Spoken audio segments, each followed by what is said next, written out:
Kailangan pa ba mag-register sa depedconnect.com.ph ang mga guro na nakatanggap na ng DepEd SIM cards?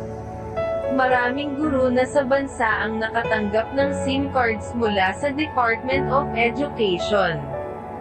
Ang tanong ng maraming guro, kailangan pa ba talagang mag-register mula sa nasabing link at ilagay ang work phone number, DepEd SIM card number?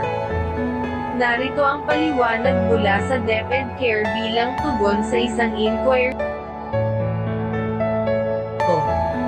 Hi, good day to you. I just want to clarify some things with regards to the SIM cards we received. 1.do We have to register to the depedconnect.com.ph upon receiving the SIM cards. Dalawa, when will our data plan will be replenished?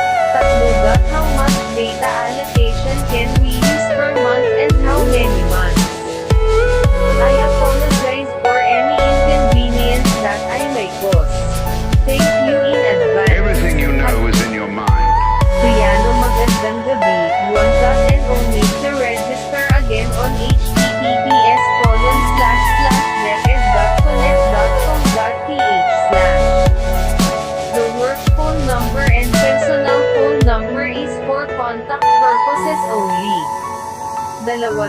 You will know that you have received the next load via SMS notification, advising the data amount and the coverage date of the data allocation.